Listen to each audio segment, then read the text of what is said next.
syndrome alvéolaire. Le syndrome alvéolaire, il touche les alvéoles.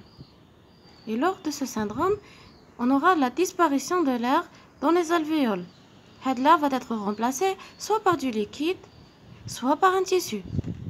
Du liquide, comme lors d'un OAP, qu'on a un odème, ou là lors d'une pneumonie. Pneumonie, qu'on a un PU.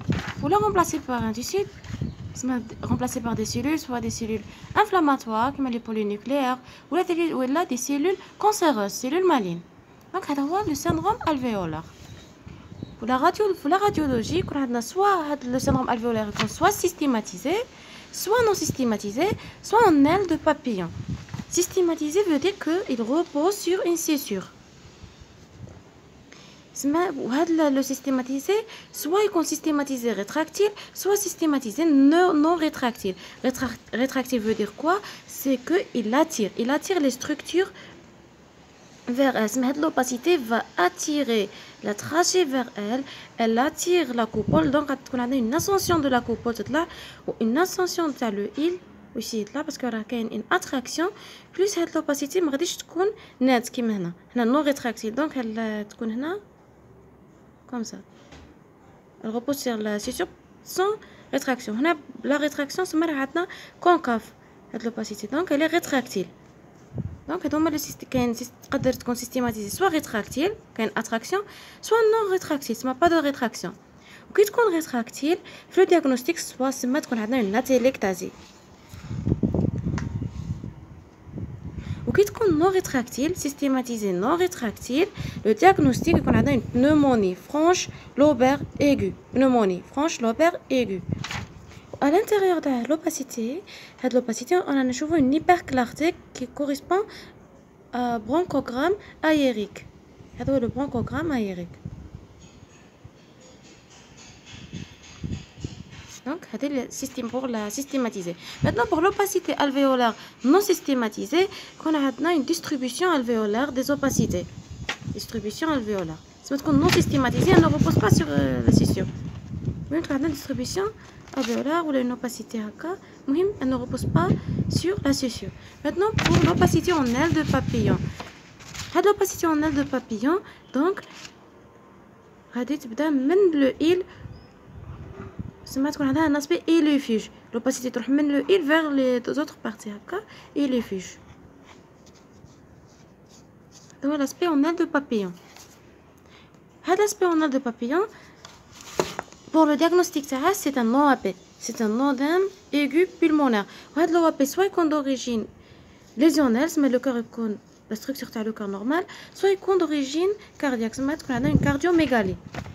Maintenant pour l'opacité alvéolaire non systématisée, il y a une distribution alvéolaire. Pour le diagnostic, il y a trois possibilités. En premier lieu, il y a les pneumopathies à germes non spécifiques, mais les germes atypiques. Deuxième lieu, il y a les pneumopathies à germes spécifiques, la tuberculose. Troisièmement, il y a le cancer bronchique dans sa forme pneumonique. Donc, grosso modo, c'est le syndrome alvéolaire. Soit il est systématisé, soit rétractile, soit non rétractile. Qui est rétractile, c'est une atelectasie. Non rétractile, c'est une pneumonie franche lobaire aiguë. Non systématisée, c'est l'opacité alvéolaire non systématisée, qui ne repose pas sur la scissure. Pour le diagnostic, on a trois possibilités. Soit on a une pneumopathie à germe non spécifique, soit une pneumopathie à germe spécifique, tuberculose, soit le cancer bronchique dans sa forme pneumonique. Pour l'aspect en aile de papillon, donc, le diagnostic, c'est un OAP. Maintenant, on commence par l'opacité non alvéolaire systématisée. Donc, faites le cliché, on a une opacité de siège axillaire supérieur droit. Axillaire supérieur droit, elle est peu dense. Parce que elle est dense, mais normalement elle est peu dense. Pourquoi peu dense? Parce qu'elle a une superposition sur l'omoplate. L'omoplate plus l'opacité, c'est pour ça qu'elle est dense, mais elle est peu dense, donc elle est homogène. La limite externe en contact avec la paroi thoracique. La limite interne flou concave vers le parenchyme. En conclusion, c'est une opacité alvéolaire non systématisée axillaire supérieure droite. Comme on a dit, le diagnostic, soit qu'on a des pneumopathies à germes spécifiques, c'est des germes banales, soit qu'on a des pneumopathies à germes spécifiques, tuberculose pulmonaire commis dans sa forme pneumonique, ou là, soit qu'on a un cancer bronchique dans sa forme pneumonique. Ça demande les trois diagnostics, les trois possibilités, c'est le diagnostic. Dans ce cliché, la même chose. On a les mêmes diagnostics parce qu'elle est non systématisée, cette opacité. Donc, l'opacité, c'est une opacité occupant le tiers supérieur du champ pulmonaire. Pourquoi champ pulmonaire? Parce que on a les alvéoles, ou les alvéoles qui touchent les poumons. C'est le champ pulmonaire. Contrairement à le syndrome pleural, on a l'hémithorax. Parce qu'elle touche la plaie, elle touche le poumon. Donc, là, c'est une opacité qui occupe le tiers supérieur du champ pulmonaire droit. Elle est peu dense, homogène.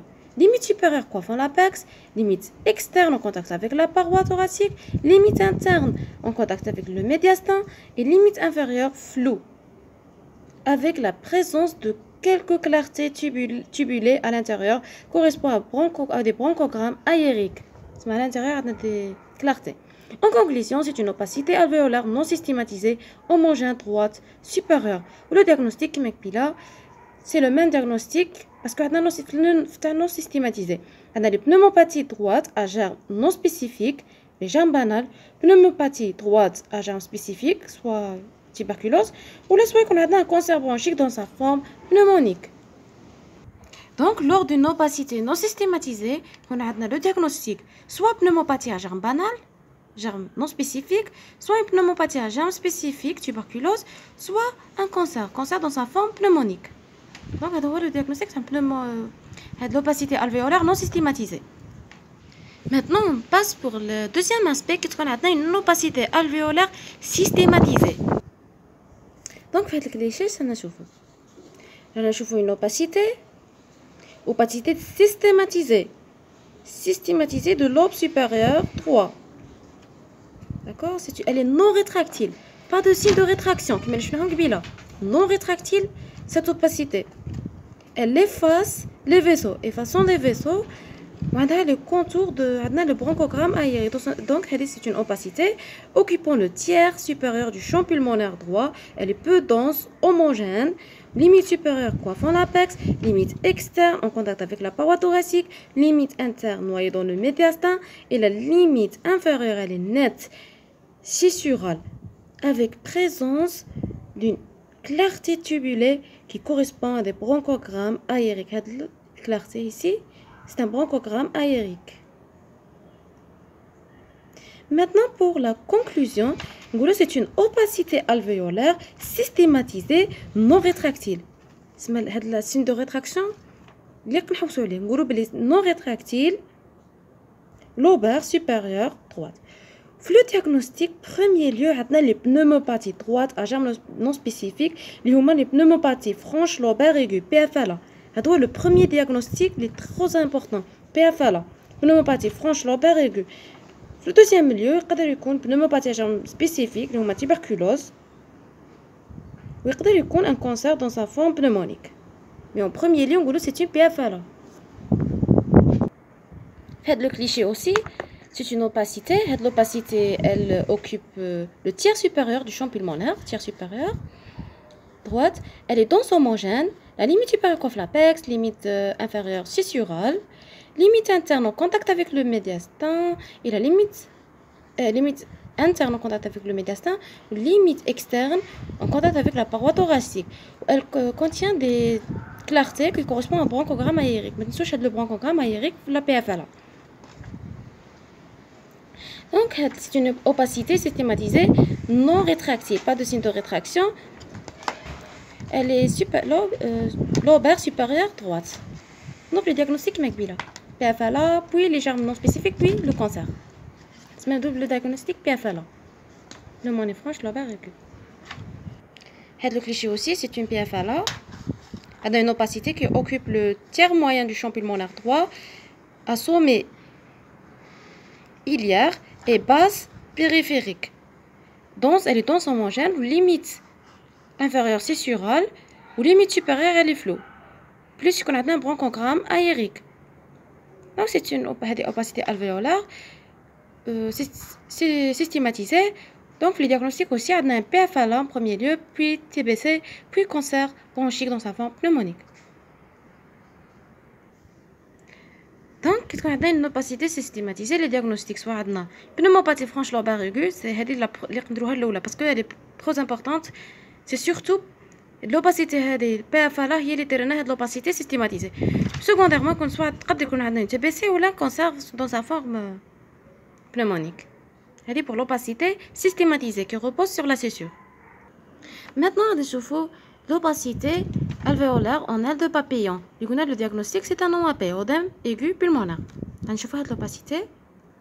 L'odème pulmonaire doit avoir une origine lésionnelle, donc l'origine non cardiaque, mais le cœur a un aspect normal, c'est d'origine lésionnelle, soit d'origine cardiogénique de l'OAP. Donc, on a une cardiomégalie. هاد لو كليشاش هنا نشوفو عندنا multiple opacité. هاد les opacités et les fuges peu denses, homogènes à limite floue, confluent notamment dans les régions iliaires. عندنا une confluence sur les régions iliaires. Elles réalisent un aspect en aile de papillon parce qu'elles sont illufuges. تروح من l'île vers l'extérieur. L'aspect c'est un aspect en aile de papillon. Maintenant l'aspect normal c'est le cœur. Le silhouette cardiaque avec un index cardio-thoracique inférieur à 0,5. En conclusion, on dit que c'est une opacité alvéolaire non systématisée, homogène, bilatérale et illifuge. Réalisant l'aspect en aile de papillon. Le diagnostic, c'est un odème aigu pulmonaire lésionnel car le silhouette cardiaque il est normal. ولا يقدر ثاني عندنا هاد لاسبي يقدر ثاني لي بنوموباتي فيرال درنا هاد لاسبي مي سي سورتو لودام ايغو بولمونير سمحنا سا ديبون على لا كلينيك ونديرو لو دياغنوستيك تاعنا دونك هادي بور لو لودام ليزيونيل دوريجين نون كاردياك maintenant هاد لو دوزيام كليشي عندنا مولتيبل اوباسيتي اي لو فوج بو دونس هنا ماهوش يبانو باسكو سي امبريمي بصح لو بي سي ولا يبانو بيان. Donc, c'est une multiple opacité et les fuges homogènes, flous, confluent notamment dans les régions iliaires, réalisant un aspect en aile de papillon. Ou l'aspect de cœur, le cœur a un aspect en sabot. Parce qu'on a une cardiomégalie, où l'index cardiothoracique il est supérieur à 0,5.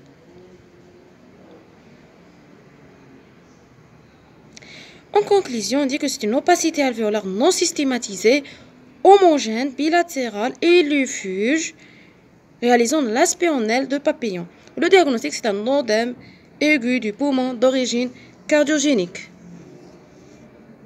Donc, là, c'est pour l'odème pulmonaire aigu. Maintenant, pour la confluence. Là, je trouve la confluence parce que le liquide va diffuser. Il diffuse à travers les pores de cône qui communiquent entre les deux alvéoles à même assinés. Il diffuse aussi par les canaux de Lambert qui communiquent les autres assinés à distance. C'est alvéoles d'autres assinés à distance. Donc, on a les deux canaux qui assurent la diffusion des liquides. Maintenant, une petite remarque. Dès l'examen là, que tu vois une opacité systématisée qui repose sur la suture, il faut chercher le signe de rétraction. Que tu vois une opacité systématisée, mais tu vois repose sur la suture, tu me dis direct que les PFLA, non. Il faut rechercher avant le signe de rétraction. Et quand on a concave, la coupole, ça a une ascension. Donc attention, quand on a une rétraction, donc c'est une atélectasie. Ou l'atélectasie, l'origine c'est une obstruction. Petit remplacement par le liquide ou la tissu. C'est une atélectasie. Obstruction au niveau des branches. Qu'est-ce qu'on a rétractile, c'est une pneumonie franche lobaire aiguë, PFLA. Donc, la remarque, et merci.